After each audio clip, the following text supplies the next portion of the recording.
अस्सलाम वालेकुम बच्चों, कैसे हो आप लोग?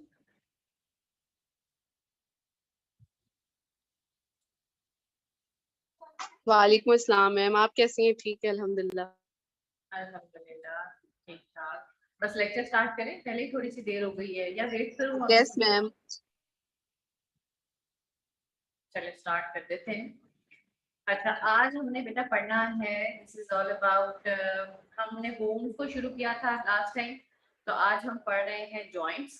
ठीक है, जॉइंट्स में हमने क्या पढ़ना है कि पहले हम उसकी क्लासिफिकेशन पढ़ेंगे, और क्लासिफिकेशन है on what grounds, based upon the movement permitted. किसी भी जॉइंट के ऊपर कितनी मूवमेंट अलाउड है, उस मूवमेंट की बेस पे हमने जॉइंट्स को डिवाइड किया। ठीक है, फॉर एग्जांपल तीन इसकी क्लासिफिकेशन हैं। एक वो क्लासिफिकेशन है जिसमें जॉइंट्स के ऊपर बिल्कुल भी कोई मूवमेंट नहीं है, दूसरी वो क्लासिफिकेशन है जिसके अंदर जॉइंट्स के ऊपर कुछ मूवमेंट अलाउड है, और तीसरी वो क्लासिफिकेशन है जिसके अंदर अलाउंस आपके जॉइंट्स के ऊपर फ्रीली मूवेबल है, they are allowed to freely move. तो सबसे पहले हमारे पास आते हैं सिनाप्सोसिस। सिनाप्सोसिस वो जॉइंट्स हैं जो कि मूव नहीं करते या जिनके ऊपर मूवमेंट नहीं है। ठीक है, एम्फियार्थ्रोसिस वो है जो कि पार्शियली मूवेबल है या इनके ऊपर कुछ मूवमेंट अलाउड है। जबकि डायआर्थ्रोसिस या फिर इनको साइनोवियल जॉइंट्स भी कहते हैं, ये वो जॉइंट्स हैं जिनके ऊपर फ्री मूवमेंट अलाउड है या ऑल प्लेन्स में मूवमेंट अलाउड है।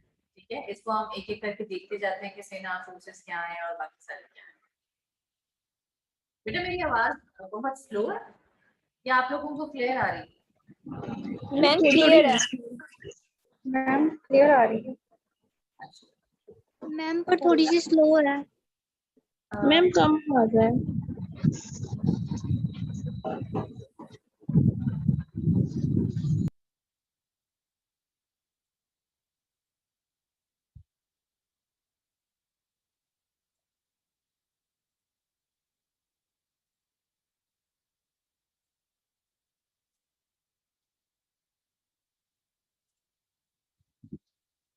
बेटा मेरी तरफ से तो फुली है, मैं सेटिंग्स भी चेक करनी है, उसके अंदर तो कोई नहीं है। मैं थोड़ा सा लाउड बोल लेती हूँ बस, और मैं कुछ नहीं कर सकती। आप अपनी तरफ से स्पीकर और बाकी सारी चीजें हैं ना, उसको एक दफा चेक कर लीजिएगा।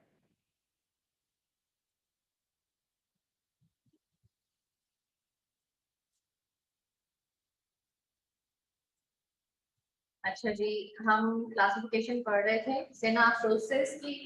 सिनाप्सोसिस जॉइंट्स हैं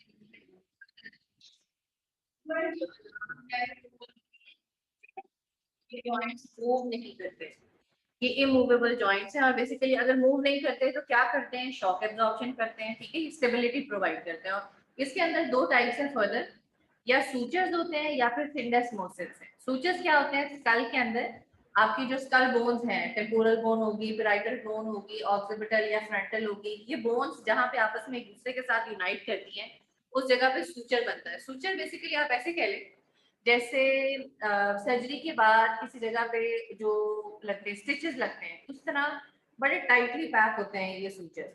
तो ये फाइबरस जॉइंट्स होते हैं, they are continuous with periosteum. ठीक है, इसके जो फाइबर्स होते हैं और ये इतने सख्त होते हैं, बेसिकली अल्लाह ताला ने इसलिए इन जॉइंट्स को स्कल के ऊपर रखा है ताकि आपका जो अंडरलाइंग ब्रेन है, क्योंकि वो बहुत सेंसिटिव होता है, उसको डैमेज ना हो। अगर ये मूव करने वाला होते हैं जॉइंट्स, तो जो इसके नीचे ब्रेन है उसके ऊपर कोई ना कोई एबनॉर्मेलिटी आ सकती थी। तो इस तरह सूचर्स की वजह से आपके जॉइंट्स को प्रोटेक्शन मिलती है, या आपके जो सूचर जॉइंट है उसकी वजह से जो अंडरलाइंग नर्वस टिश्यू है उसको प्रोटेक्शन मिलती है। दूसरी टाइप की इसके अंदर इमूवेबल जॉइंट्स में सिंडेस्मोसिस। सिंडेस्मोसिस बेसिकली क्या होते हैं, वो जॉइंट्स जो कि किसी भी सिंडेस्मोसिस के साथ अटैच है। सिंडेस्मोसिस क्या होती है, आपकी ये जो इंट्रोशियस मेम्ब्रेन्स होती हैं, आपकी फोर आर्म के अंदर भी रेडियस और अल्लाह के दरमियान में इंट्रोशियस मेम्ब्रेन होती है। इसी तरह आपके टिबिया और फिबुला के दरमियान में जो लॉन्ग बोन्स एक दूसरे के साथ पड़ी हुई होती है, उनके दरमियान में इंट्रोशियस मेम्ब्रेन है। अ काइंड ऑफ जॉइंट है ये, और इसके ऊपर बहुत ज्यादा, इस जॉइंट के ऊपर बहुत ज्यादा मूवमेंट अलाउड नहीं होती। अब आप कहेंगे कि जी इस पे तो मूवमेंट होती है। जो मूवमेंट है या वो प्रॉक्सिमल रेडियो अल्नर पे होती है या फिर वो डिस्टल रेडियो अल्नर पे होती है, वो मिड रेडियो, जिसको मिड रेडियो अल्नर जॉइंट भी कहते हैं। तो ये सिंडेस्मोसिस है, इसके ऊपर बहुत कम लिमिटेड मूवमेंट है, और इतनी लिमिटेड है कि हम इसको अक्सर इमूवेबल जॉइंट्स में क्लासिफाई करते हैं। दूसरी क्लासिफिकेशन हमारे पास है स्लाइटली मूवेबल, एम्फियार्थ्रोसिस कहते हैं। ये जॉइंट्स होते हैं जो कि कार्टिलेजिनस जॉइंट्स होते हैं। और ये कार्टिलेज से बेसिकली एक दूसरे के साथ अटैच होते हैं और इनके अंदर भी शॉक एब्जॉर्प्शन होती है, लेकिन ये सिनार्थ्रोसिस से ज्यादा मूवेबल होते हैं। बिल्कुल डायार्थ्रोसिस से इनकी मूवमेंट कम है, लेकिन जो सिनार्थ्रोसिस जो कि इमूवेबल जॉइंट थे उनके उनसे ज्यादा इसके ऊपर मूवमेंट होती है। इसके अंदर सिनकॉन्ड्रोसिस है और सिम्फाइसिस है। सिनकॉन्ड्रोसिस क्या होता है, आपके जो रिब्स के और कार्टिलेज का जो जॉइंट होता है वो सिनकॉन्ड्रोसिस है, ठीक है, हाइलैंड कार्टिलेज होता है। ये सिम्फाइसिस जो है इसमें भी हाइलैंड कार्टिलेज होता है, और ये प्यूबिक सिम्फाइसिस का जो जॉइंट है, तो ईलियम बोन्स को जो प्यूबिक सिम्फाइसिस के पॉइंट के ऊपर यूनाइट करता है, यहाँ पे भी आपका हाइलैंड कार्टिलेज होता है, और जो डिस्क है दरमियान में वो फाइब्रोकार्टिलेज की होती है, ठीक है। ये स्लाइटली मूवेबल है। एंड पे आते हैं हमारे पास डायार्थ्रोसिस। डायार्थ्रोसिस और synovial joints are the freely movable joints, इनके ऊपर बड़ी मूवमेंट अलाउड होती है। और इन जॉइंट्स के अंदर क्या होता है, साइनोवियल जॉइंट है तो साइनोवियल जॉइंट का फ्लूइड भी होगा, साइनोवियल जॉइंट का कैप्सूल भी होगा, आर्टिकुलर कार्टिलेज भी होगा, दोनों आर्टिकुलर सर्फेसिस के ऊपर इनके अंदर बर्सा भी पड़ा हुआ होता है। और जो बर्सा है they are separated from the tendons, ठीक है, बाय बोन। बोन के ऊपर बर्सा पड़ा होता है और फिर उसके ऊपर टेंडन होता है। बर्से का और क्या काम होता है, separate bone from the skin, olecranon on bursa of the elbow. Bursa जो है बेसिकली ये फैट फिल्ड एक स्ट्रक्चर होता है, इसके अंदर फ्लूइड होता है अक्सर, तो ये इसका काम सिर्फ प्रोटेक्शन होता है। यूजुअली जो बोनी एंड्स, जो सबक्यूटेनियस बोनी एंड्स होते हैं ना स्किन के बिल्कुल नीचे, वहां पे ये प्रेजेंट होता है स्किन के और बोन के दरमियान में, जैसे ओलेक्टिन या जो आपकी एल्बो के ऊपर है। तो ये इसका काम जो है वो बोनी प्रोटेक्शन होता है। इन्हीं जॉइंट्स में, साइनोवियल जॉइंट्स के अंदर ये एक और कैरेक्टरिस्टिक होती है, इनके अंदर टेंडन शीट्स प्रेजेंट होती हैं। टेंडन शीट्स कैसे होती हैं, उस जॉइंट से गुजरने वाले जो भी टेंडन्स होते हैं, मुझे बताइए कौन सा जॉइंट है। रिस्ट जॉइंट में। वेरी गुड, रिस्ट जॉइंट है। रिस्ट जॉइंट से गुजरने वाले जो आपके टेंडन्स हैं, वो टेंडन्स एक सेपरेट शीट में कवर होते हैं, इनके ऊपर एक अलग कवरिंग होती है। उस कवरिंग का मकसद इन टेंडन्स, क्योंकि बार बार आप हैंड की जब मूवमेंट करते हैं, फिंगर्स बंद कर रहे हैं खोल रहे हैं, ये रिस्ट की मूवमेंट हो रही है, तो ये टेंडन्स यहाँ पे ग्लाइड करते हैं।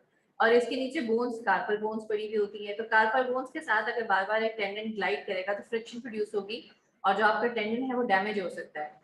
उस डैमेज को बचाने के लिए नेचर ने टेंडन शीट्स बनाई थी, जिनका मकसद था सिर्फ उस टेंडन के ऊपर एक एक्स्ट्रा कवरिंग, ताकि वो ग्लाइड भी करे तो उस शीट के अंदर ग्लाइड करे और डायरेक्ट बोन के साथ उसका कांटेक्ट ना हो।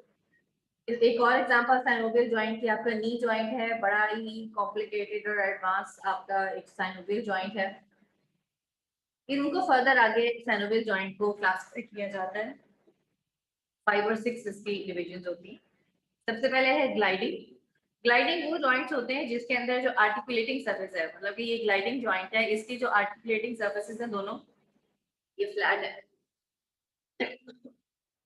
फ्लैट का मतलब है इनके ऊपर कोई प्रोजेक्शंस वगैरह या कोई डिप्रेशन वगैरह नहीं है, कि एक दूसरे के साथ टोटल ग्लाइड करते हैं, इनके ऊपर सिर्फ ग्लाइडिंग ऊपर से, इसलिए इनको ग्लाइडिंग जॉइंट कहते हैं। फॉर एग्जांपल आपका फेसेट जॉइंट, मुझे बताएगा कोई कि फेसेट जॉइंट कहाँ होता है, ये फेसेट जॉइंट का क्या मतलब होता है।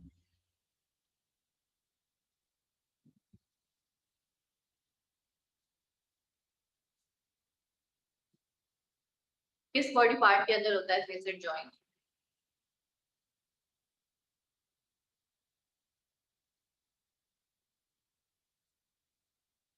किसी को नहीं पता, फेसेट्स कहाँ होते हैं। मैम वर्टिब्री में। वर्टिब्रा में। बिल्कुल वर्टिब्री में। वर्टिब्री में जो फेसेट्स होते हैं वो ऊपर वाला वर्टिब्री का फेसेट नीचे वाले वर्टिब्री के फेसेट के साथ जो जॉइंट बनाता है उसको फेसेट जॉइंट कहते हैं, और वो वहां पे सिर्फ ग्लाइडिंग मूवमेंट होती है, ठीक है। इसी तरह स्टर्नोक्लेविकुलर जॉइंट है, ये कहाँ होता है। मैम sternum और स्टर्नम और क्या क्लेविकुलर के दरमियान। स्टर्नम और क्लेविकल के दरमियान में, बिल्कुल। क्लेविकल का कौन सा एंड स्टर्नोक्लेविकुलर जॉइंट बनाता है। Ma'am distal end medial. Medial या लैटरल, दो एंड्स होते हैं ना, मीडियल होता है जो कि स्टर्नम के करीब है, या जो लैटरल है जो कि आपके शोल्डर के साथ लगता है जाके। डिस्टल एंड कोई नहीं होता बेटा, या मीडियल एंड होता है इसका या लैटरल एंड होता है, लॉन्ग बोन है ना ये। इसका जो जॉइंट है ये भी ग्लाइडिंग जॉइंट है, इसके ऊपर भी सिर्फ ग्लाइडिंग होती है, बल्कि इसीलिए स्टेनोक्लेविकुलर जॉइंट के ऊपर हम जो क्लेविकल की ग्लाइडिंग होती है वो इसी जॉइंट पे देते हैं, अगर हमने स्टेनोक्लेविकुलर जॉइंट को ग्लाइडिंग देनी है तो।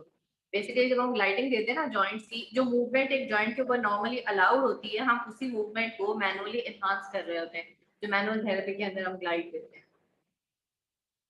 दूसरी हमारी क्लासिफिकेशन है हिंज जॉइंट। हिंज इसको क्यों कहते हैं, क्योंकि हिंज का मतलब होता है कब्जा। दरवाजे का जो हिंज लगी हुई होती है ना, ये जॉइंट बिल्कुल वैसा होता है। उसके अंदर एक सरफेस इस तरह की होती है कनकेव, एक कनकेव होती है, दूसरी कन्वेक्स होती है, और एक दूसरे के अंदर एक दूसरे के साथ ये बिल्कुल फिक्स हुए हुए होते हैं। और इनके सराउंडिंग कोलैटरल लिगामेंट्स होते हैं ढेर सारे। फॉर एग्जांपल आपका अल्नो ह्यूमरल और इंटरफेरेंजियल जॉइंट्स से होते हैं। इंटरफेरेंजियल जॉइंट्स कहाँ होते हैं? मैम हैंड्स में, हैंड्स में, बिल्कुल। फिंगर्स हैंड में में। काफी सारे जॉइंट्स होते हैं। ये कहाँ पे होता है? मैम फिंगर मैम में। फिंगर्स के जॉइंट्स होते नॉट हैं। फिंगर्स। बिल्कुल, फिंगर्स के अंदर ये फेलेंटीज होती है ना, फिंगर की जो बोन्स हैं, इनके दरमियान में जो जॉइंट होता है वो इंटरफेलेंजियल जॉइंट होता है, ठीक है। और वो हिंज जॉइंट है। हिंज जॉइंट के ऊपर जो मूवमेंट अलाउड होती है ना, वो सिर्फ फ्लेक्शन या एक्सटेंशन की होती है। वो सिर्फ एक ही प्लेन में मूव कर सकते हैं, उनके ऊपर दूसरे प्लेन की मूवमेंट अलाउड नहीं होती। तीसरी क्लासिफिकेशन साइनोवियल जॉइंट की हमारे पास है पिवट। पिवट का मतलब क्या है? ये गोल किसी एक्सिस के अराउंड होती है मूवमेंट। इसके अंदर पिवट में हमेशा दो ऐसी सर्फेसेस होती हैं जिसके अंदर एक चीज या सेंटर वाली चीज मूव करती है सिर्फ, या उसके अराउंड वाली जो रिंग है सिर्फ वो मूव करती है।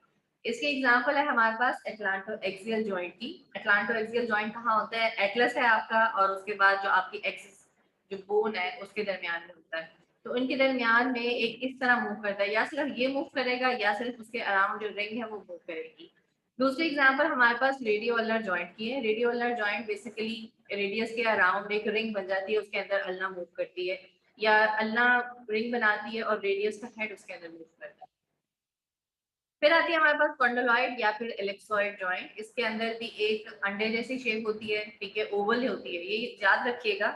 कनकेवो कन्वेक्स, रेसिप्रोकली कनकेव कन्वेक्स, एक ये है और एक बॉल एंड सॉकेट है, ठीक है। लेकिन इन दोनों में फर्क क्या है कि ये थोड़ी सी जो इसकी शेप है कनकेव की, वो शैलो होती है, और जो आपका दूसरा जॉइंट है बॉल एंड सॉकेट है, उसकी कनकेव सर्फेस ज्यादा डीप होती है और वो बिल्कुल गोल होता है। और ये जो है यहाँ पे इसकी ओवल शेप है। एग्जांपल इसकी क्या है? मेटाकार्पोफिलेंजियल जॉइंट या फिर रेडियोकार्पल जॉइंट। मुझे बताएं मेटाकार्पोफिलेंजियल जॉइंट कौन सा होता है?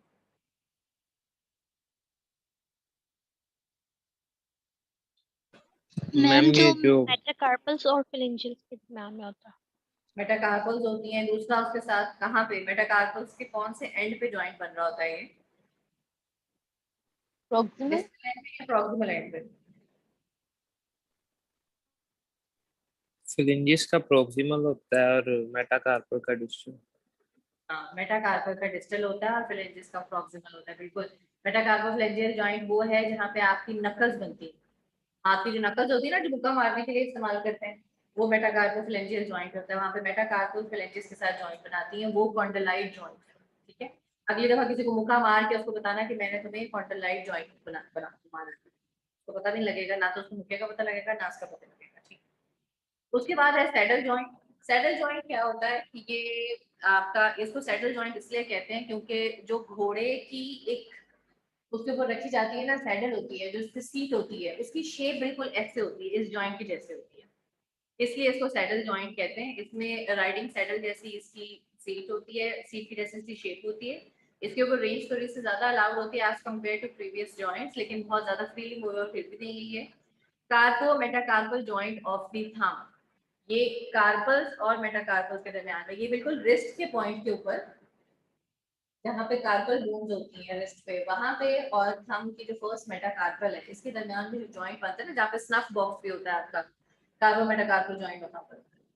बॉल एंड सॉकेट है, ठीक है। ये हिप और शोल्डर्स बड़े मोस्ट इंपॉर्टेंट या मोस्ट कॉमन है। इसके अंदर भी एक कनकेव होती है, दूसरी कन्वेक्स होती है। अब कौन मुझे बताएगा डिफरेंस? इसके अंदर भी कनकेव और कन्वेक्स है, और जो एलिप्सॉइड जॉइंट जो कि हमने नकल्स के बारे में बात की थी, वो भी कनकेव और कन्वेक्स है। तो फिर इन दोनों को दो डिफरेंट कैटेगरीज में क्यों क्लासिफाई किया गया? इन दोनों को एक ही में क्यों नहीं रखा गया अगर दोनों ही कनकेव और कन्वेक्स थे? तो क्या डिफरेंस है दोनों? प्लेन और है। नहीं, प्लेन के अलावा कोई और रीजन? स्ट्रक्चर वाइज क्या रीजन होगा? मैम इसकी ज्यादा मूवमेंट ऑल प्लेन, मूवमेंट ज्यादा है इसकी। फ्रीली मूवमेंट मूव ज्यादा होती है है। उसकी। मूवमेंट तो बिल्कुल आएगी, लेकिन उसके अलावा और कोई रीजन नहीं है? इनके स्ट्रक्चर दोनों के सेम है। आपके ख्याल No, में दोनों ma'am. का, जो मैं कह रही हूँ कि दोनों का स्ट्रक्चर सेम है, तो क्या ये दोनों वाकई सेम है? No, ma'am. अभी मैंने एलिप्सॉइड पढ़ाते हुए डिफरेंस बताया था इन दोनों का कि आपने एलिप्सॉइड को बॉल एंड सॉकेट से कैसे डिफरेंशिएट करना है। बेटा ये क्वेश्चन मैंने वाइवा में भी करना है कि व्हाट इज द ये वाला structural deep, difference between ma'am ellipsoid and आपने बॉल? बताया था ये वाला डीप होता है और वो वाला थोड़ा सा शैलो सा होता है। ये वाला डीप, इसकी कौन सी सर्फेस डीप होती है? Socket. सॉकेट, इसका जो कनकेव सरफेस है वो ज्यादा डीप होती है, उसकी कनकेव सरफेस शैलो होती है। दूसरा, इसकी जो कन्वेक्स सरफेस है ये बिल्कुल गोल होती है और फिट हो जाती है, जबकि उसकी जो कन्वेक्स सरफेस थी वो ओवल है। ये ओवल शेप है, इसकी अंडे जैसी शेप होती है और ये इसमें इसकी शैलो सरफेस में फिक्स होता है, जबकि इसकी बिल्कुल गोल सरफेस होती है। ये बिल्कुल बॉल है, इसलिए इसको बॉल कहा है, ठीक है। और इसकी सॉकेट ज्यादा डीप होती है, इसलिए इसको soft ball and socket joint कहते हैं। तो ये हिप और शोल्डर के जो आपके जॉइंट्स हैं ये वो है। जो ऊपर हमने पढ़ा है वो टेबुलेटेड फॉर्म में उन्होंने यहाँ पे कर दिया, आप यहाँ से पढ़ लें या ऊपर से पढ़ लें, दोनों सिमिलर है। मूवमेंट की बेस पे हमने क्लासिफाई कर लिया, अब हम एक्सिस की बेस पे अगर क्लासिफाई करें जॉइंट्स को, तो वो जॉइंट होगा जिसके ऊपर कोई भी मूवमेंट अलाउड नहीं है, उसको हम कहेंगे वो नॉन एक्सियल जॉइंट है। यूनी एक्सियल वो जॉइंट होगा जो एक एक्सिस में मूव कर सकता है। बाय एक्सियल वो जॉइंट होगा जो कि दो एक्सिस में मूव कर सकता है। और ट्राई एक्सियल वो जॉइंट होगा जो कि तीनों एक्सिस में मूव कर सकता है। मुझे ट्राई एक्सियल की एग्जांपल दे दे कोई, कौन सा ऐसा जॉइंट होगा जो अभी तक हमने ऊपर पढ़े हैं जो कि तीनों एक्सिस पे मूव कर सकता है?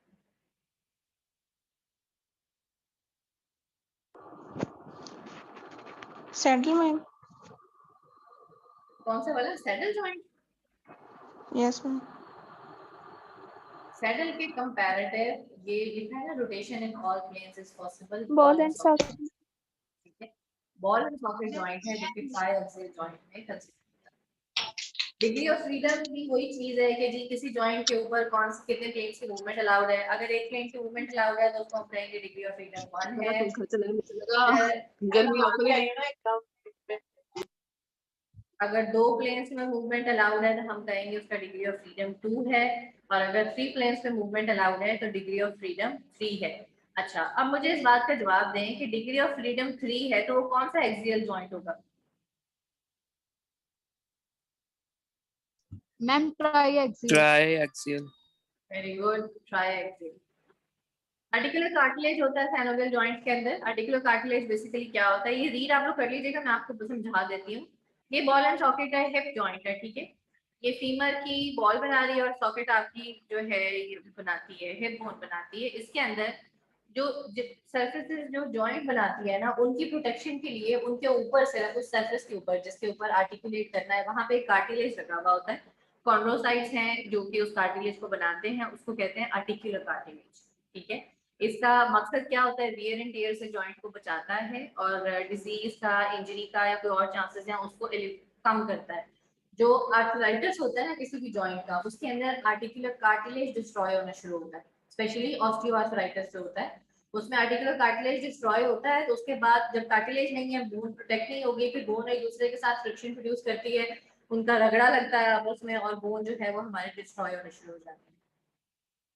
फंक्शन क्या है? ये कॉन्टैक्ट स्ट्रेस को या फ्रिक्शन को कम कर देता है और इसकी वजह से सिर्फ 33% जो है वो फ्रिक्शन रहती है। Cartilage of the knee increases in volume with height. जो नी का कार्टिलेज है वो एज के साथ साथ, जब एज में आपकी बोन डेवलप हो रही है, आपका कार्टिलेज डेवलप हो रहा है, तो ये वॉल्यूम में भी बढ़ता है और उसकी हाइट भी बढ़ती है, मतलब कि ये थोड़ा सा मोटा होता जाता है। और अगर हम ज्यादा अर्ली उसके अंदर उसकी स्पोर्ट्स करवा दें बच्चे को तो फिर उसकी जो अक्यूमुलेशन है वो भी फास्ट होती है। मेल्स के अंदर इस कार्टिलेज की जो अमाउंट है वो ज्यादा होती है और ये जल्दी डेवलप हो जाता है एज कम्पेयर टू फीमेल्स। और एक बच्चों के अंदर ये एज के साथ साथ ग्रो करता है। दूसरा टाइप ऑफ कार्टिलेज है हमारे पास फाइब्रो कार्टिलेज। फाइब्रो कार्टिलेज क्या होता है? ये बेसिकली जॉइंट्स के दरमियान में प्रेजेंट जो डिस्क होती है वो फाइब्रो कार्टिलेज की बनी होती है।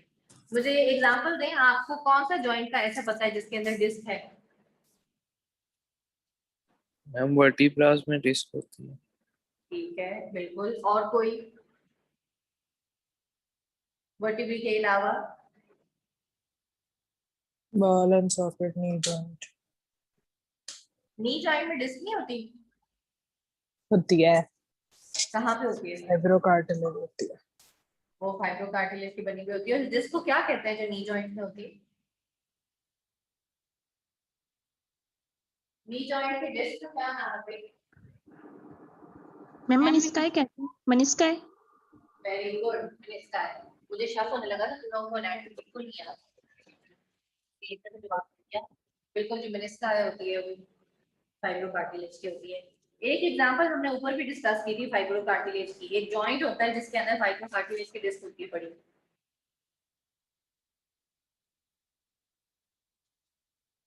Ma'am simplicity pubis.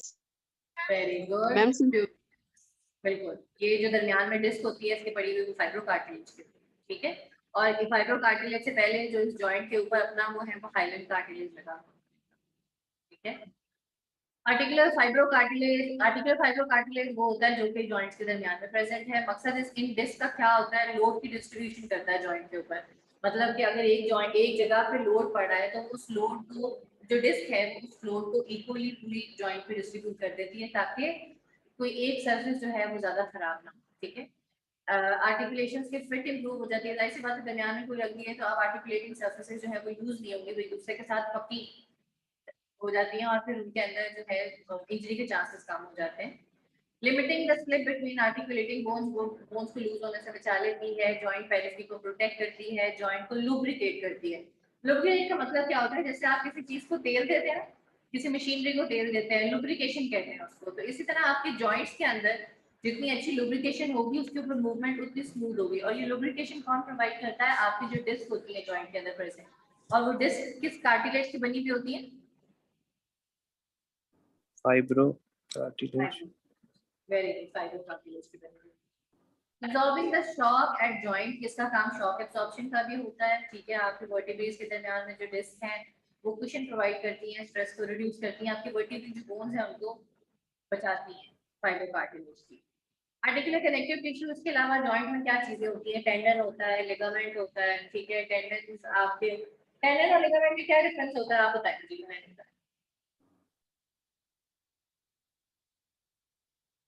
Ma'am tendon तो मसल के साथ, मसल की अटैचमेंट जो करवाते हैं वो होते हैं। किसके साथ होती है मसल की अटैचमेंट? बोन के साथ। बोन के साथ। और लिगामेंट का क्या फंक्शन होता है? मैम वो सपोर्ट प्रोवाइड करता है जॉइंट को, स्टेबिलिटी। मैम वो एक बोन को दूसरे से अटैच करता है। बोन टू बोन होती है। Bone to bone attachment ligaments की वजह से होती है और बोन टू मसल अटैचमेंट आपके टेंडन की वजह से, ठीक है। लिगामेंट्स के अंदर किसी भी ना लो रे खाना है जी खाना नहीं खड़े मेरी नवे नहीं है सारे। अगर आप इधर उधर बात कर रहे हैं तो फिर माइक म्यूट कर दिया जाए ताकि बाकी क्लास ना डिस्टर्ब।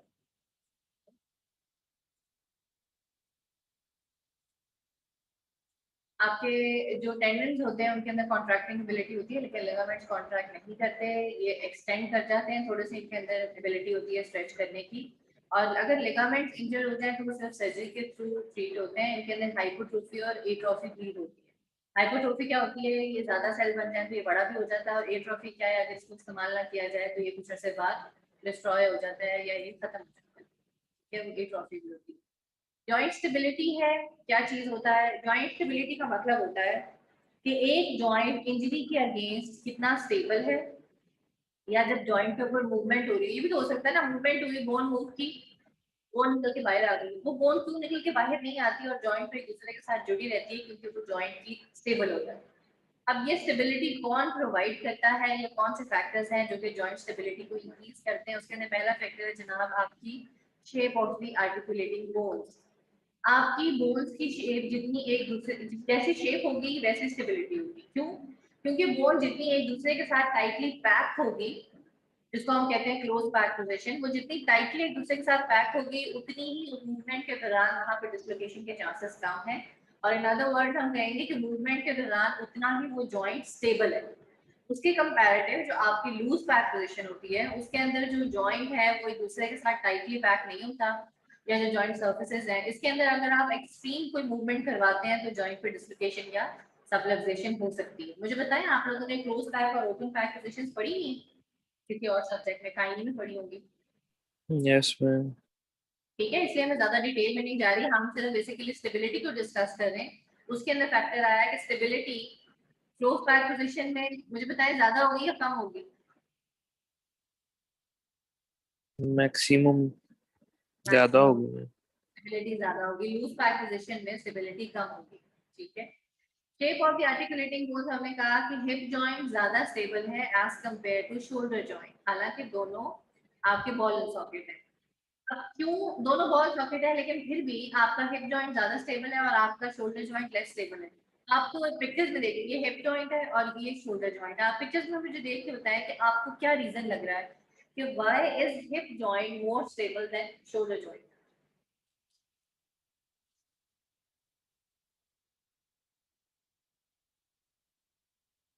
हम क्वेश्चन रिपीट कर दें।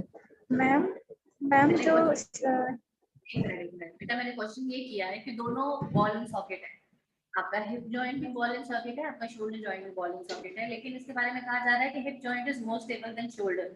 आपके ख्याल में क्या रीजन है? मैम क्योंकि हिप जॉइंट का जो ब्लेड है ना, जो ब्लेड वो ज्यादा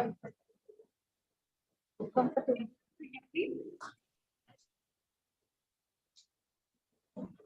मैम वो इस तरह है कि शोल्डर पे मूवमेंट बहुत ज्यादा है, मतलब उसमें सर्कमडक्शन है वो पूरा आपका रोटेट हो जाएगा, और जो हिप है वो इतना ज्यादा मूवमेंट नहीं होती है इस पे, वो रिस्ट्रिक्टेड मूवमेंट है, उसी वजह से वो स्टेबल ज्यादा है, उसमें उसके चांसेस ज्यादा हैं डिसलोकेट वगैरह होने के और उसमें इंजरीज के। किसके किसके डिसलोकेट होने के चांसेस ज्यादा है?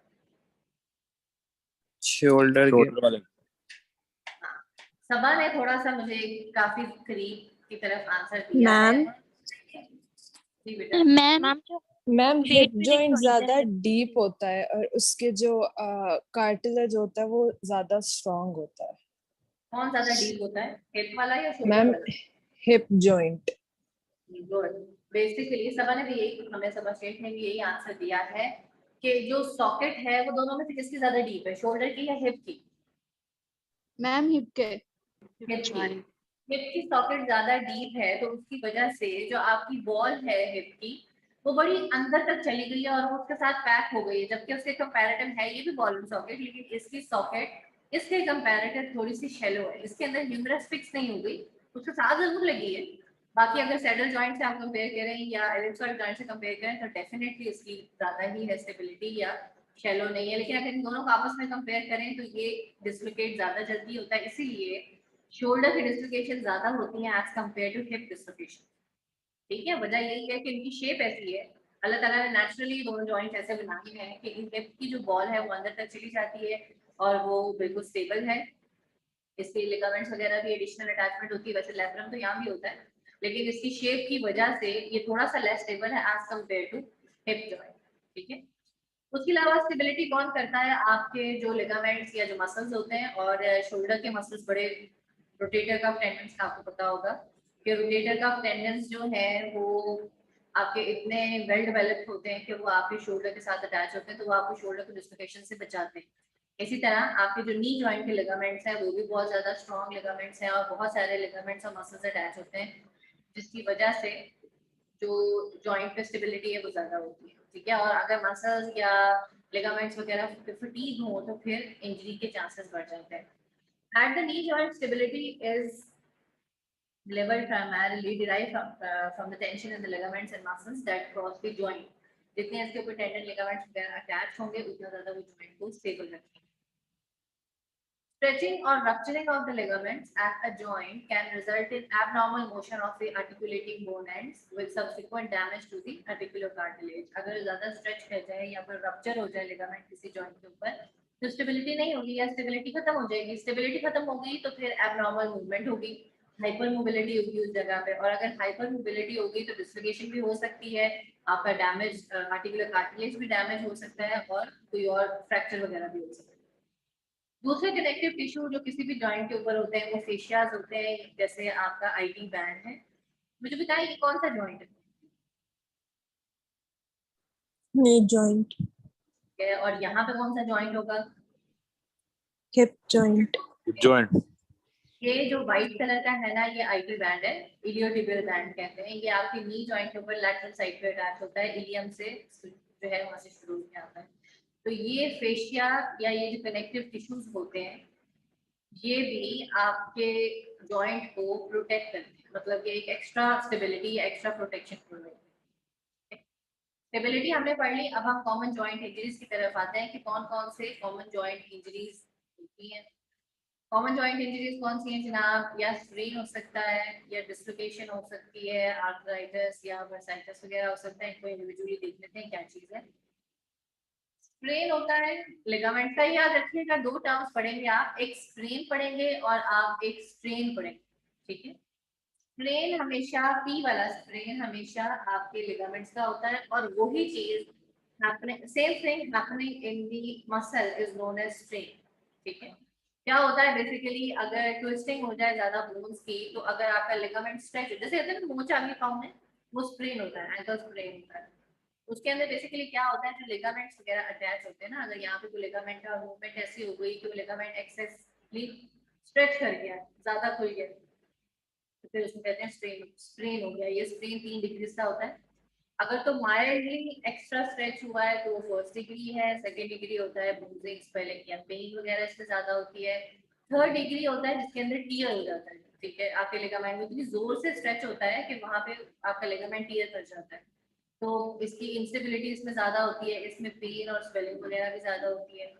डिस्लोकेशन क्या होती है, अगर आपकी बोन्स जॉइंट पे से हिल जाए या वहां से मूव कर जाए। सबलक्सेशन होती है, पार्शियल डिस्लोकेशन को सबलक्सेशन कहा जाता है, और जो अगर वो बोन वहां से हिल के कहीं और, जैसे ये डिस्लोकेशन है, इसमें क्या, ये कौन सी जॉइंट है? ग्लिनोह्यूमरस जॉइंट, शोल्डर जॉइंट। शोल्डर, इसके अंदर कौन सी बोन डिस्लोकेट की है मुझे बताएं। Humerus, humerus. There are 3 types of shoulder dislocation, या इंटीरियर डिस्लोकेशन, बोन निकल के आगे की तरफ आ जाती है, या पोस्टीरियर डिस्लोकेशन, बोन निकल के पीछे की तरफ चली जाती है, या फिर इंफीरियर डिस्लोकेशन, बोन निकल के नीचे चली जाती है। ये याद रखिएगा कि shoulder joint can never dislocate superiorly. क्यों? क्योंकि इसके ऊपर ये जो आर्च लगी हुई है ना, ये सुपीरियर डिस्लोकेशन को प्रिवेंट करती है। इसकी 3 डिस्लोकेशन होती है, इंटीरियर, इंफीरियर एंड पोस्टीरियर। तो ये डिस्लोकेशन कब होती है? अगर आप गिर जाए, लार्ज मैग्नीट्यूड ऑफ फोर्स लगे। डिस्लोकेशन शोल्डर के अलावा कहाँ होती है? आपके फिंगर्स में बड़ी इजीली हो जाती है, आपकी नी जॉइंट में हो जाती है, एल्बो या जॉ की डिस्लोकेशन, जिसको जॉ को दोबारा फिर फिक्स कर देते हैं। सिम्टम्स क्या आती हैं इसमें? डिफॉर्मिटी होती है। डिफॉर्मिटी का मतलब है आपको ऑब्वियस सामने पड़ी हुई चीज नजर आती है कि ये डिस्लोकेट है। देखिए नॉर्मल एनाटॉमी है, ये इंटीरियर डिस्लोकेशन और ये पोस्टीरियर डिस्लोकेशन, इस तरह की डिफॉर्मिटी है। ये इसी जॉइंट की है, ठीक है। एक्रोमियोक्लेविकुलर जॉइंट की डिस्लोकेशन है, ये बड़ी प्रोमिनेंट हो जाता है जॉइंट, क्योंकि जाहिर सी बात है एक बोन अपनी जगह से निकल के बाहर आएगी तो अंडर द स्किन आपको प्रोट्रूजन नजर आएगी, जिसमें पेन भी होती है, मूवमेंट लिमिटेड होती है और स्वेलिंग वगैरह भी बहुत हो जाती है। फिर हमारे पास इंजरी आती है बर्साइटिस। मुझे ये बताएं, लास्ट लेक्चर में मैंने आपको एक चीज बताई थी ITIS की। What does ITIS stand for? Inflammation. Very good. Inflammation. यहाँ पे किस चीज की इन्फ्लेमेशन है? बरसा की, वर्षा की इन्फ्लेमेशन। वर्षा का फंक्शन क्या है? अभी हमने पढ़ा है ऊपर। मैम Friction सपोर्ट दे रहा है। सपोर्ट देता है या प्रोटेक्शन देता है, ठीक है। फ्लूइड फिल सैक्स होते हैं। आपकी इस तरह का वर्षा है, ये सैक है जो कि आपकी बोन के दरमियान में और टेंडन के दरमियान में होता है, और अक्सर औकात बोन के और स्किन के दरमियान में होता है। अक्सर क्या है, अगर ये वर्षा प्रेजेंट होगा, इसके ऊपर मूवमेंट आपकी बड़ी टेंडेंसी, बड़ी अच्छी मूवमेंट होती है। और बर्साइटिस क्यों होता है? अगर रेपिटेटिव ट्रॉमा या अक्यूट इंजरी की वजह से, दोनों में से किसी की इंजरी की वजह से बर्साइटिस हो सकता है। उसकी स्वेलिंग होती है, वहाँ पे पेन हो जाती है, मूवमेंट के साथ दर्द होता है ज्यादा। रनर्स में कैल्केनियल बर्साइटिस होता है, जो बहुत ज्यादा रनिंग करते हैं ना, उनका ये बर्सा इन्फ्लेमेशन होता है। देखिए ये नॉर्मल बर्सा है, ठीक है, ये आपकी नॉर्मल बर्सा यहाँ पे नजर आ रहा है, नी जॉइंट का एक बर्सा है, जबकि ये इन्फ्लेमेटरी बर्सा है। और इस बर्सा के बाद थोड़ी सी जॉइंट चेंजेस भी आएंगी, थोड़ी सी इन्फ्लेमेटरी चेंजेस भी आएंगी, एजिंग चेंजेस भी। एंड पे हमारे पास आर्थराइटिस, यहाँ पे भी इन्फ्लेमेशन हो रही है। आर्थरो मींस जॉइंट, ठीक है, और ITIS स्टैंड्स फॉर इन्फ्लेमेशन। तो किस चीज की inflammation? Joint inflammation. We have 2 types of joint inflammations. It can be rheumatoid arthritis or it can be osteoarthritis. दोनों में डिफरेंस क्या है? Rheumatoid arthritis autoimmune joints का होता है। आप लोगों ने ये नाम तो सुने हुए ना पहले, rheumatoid arthritis के और osteoarthritis के? Yes ma'am. ठीक है। रूमेटॉइड आर्थराइटिस एक ऑटो इम्यून डिजीज है और ये ज्यादा सिवियर होती है, जबकि ऑस्टियोआर्थराइटिस डीजेनरेटिव है। डीजेनरेटिव का मतलब क्या होता है, ये एज के साथ आहिस्ता आहिस्ता करके डेवलप होती है और इसमें स्ट्रक्चर्स की डीजेनरेशन होती है। और जबकि ऑटो इम्यून जो है ये सिस्टेमिक डिसऑर्डर होता है, ये एकदम से फ्लेयर अप होता है और आपके जॉइंट्स को डिस्ट्रॉय करना शुरू करता है। ऑटो इम्यून डिजीजेस वो होती हैं जिसके अंदर आपकी बॉडी अपने ही सेल को फौरन समझ के डिस्ट्रॉय करना शुरू कर देती है, ठीक है। रूमेटॉइड आर्थराइटिस में साइनोवियल मेम्ब्रेन की इन्फ्लेमेशन होती है, जबकि जो ऑस्टियोआर्थराइटिस है उसमें जो आपका आर्टिकुलर कार्टिलेज है, ठीक है। आर्टिकुलर कार्टिलेज कहाँ पर होता है?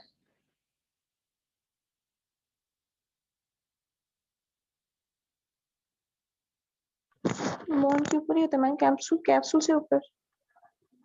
ज्वाइंट के पास। जॉइंट के पास, जॉइंट के अंदर जो आर्टिकुलेटिंग सर्फेसेस होती हैं उनके ऊपर लगा हुआ होता है आर्टिकुलर, ठीक है। ऑस्टियोआर्थराइटिस में आर्टिकुलर कार्टिलेज की डिस्ट्रक्शन होती है। एडल्ट रूमेटॉइड आर्थराइटिस एडल्ट्स में होता है या फिर 20 साल से 40 साल की उम्र में होता है। जो ऑस्टियोआर्थराइटिस है वो थोड़े बूढ़े लोगों में होता है क्योंकि एज के साथ आता है।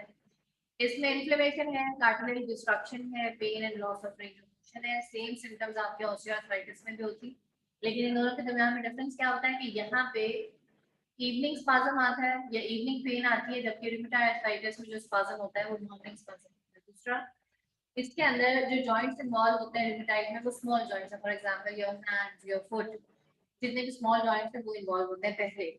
लेकिन ऑस्टियोआर्थराइटिस में सबसे पहले लार्ज जॉइंट्स इन्वॉल्व होते हैं जो वेट बेयरिंग होते हैं, फॉर एग्जांपल नी जॉइंट है, ठीक है। इन दोनों के दरमियान में डिफरेंस याद रखिएगा, बहुत इंपॉर्टेंट है ये, और वाइवा के लिए भी इंपॉर्टेंट है और आपके रिटन एग्जाम के लिए भी है। ये आप लोगों का लेक्चर था। लेक्चर आप लोगों का एंड हो गया है, ठीक है। इससे रिलेटेड कोई क्वेश्चन है तो मेरे से करें, या जो आपका क्विज है परसों, पता है ना सबको परसों क्विज है। क्या यस सिलेबस है मैम, क्विज का?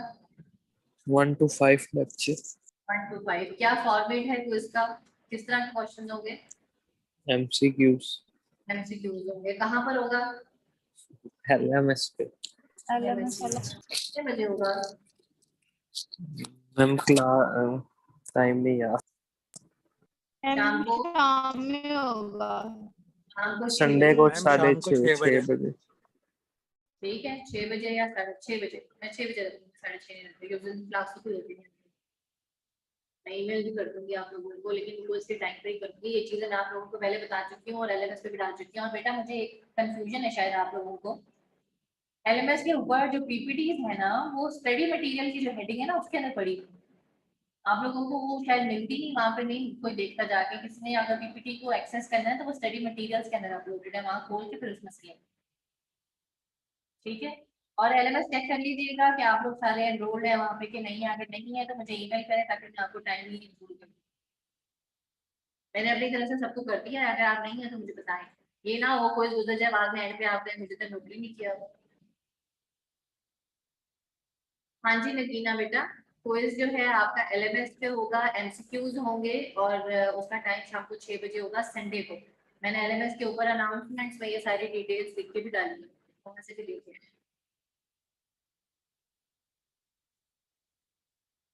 ठीक है, चलो फिर मैं लेक्चर एंड करती हूँ, बस टाइम खत्म हो गया। कोई क्वेश्चन है तो मेरे से करें। No ma'am. चलो नगीना, टाइम बेटा 15 मिनट होंगे। 10 एमसीक्यूज होंगे, 15 मिनट होंगे।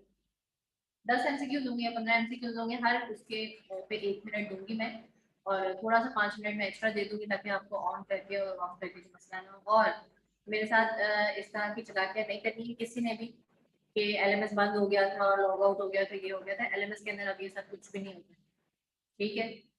तो टाइम पे क्विज करना है, चीटिंग पे फोकस नहीं करना। अगर चीटिंग की वजह से आपका टाइम चला गया तो मेरी कोई गलती नहीं है, क्विज दोबारा नहीं होगा, ठीक है। चलो lecture and. Allah Hafiz. Allah Hafiz.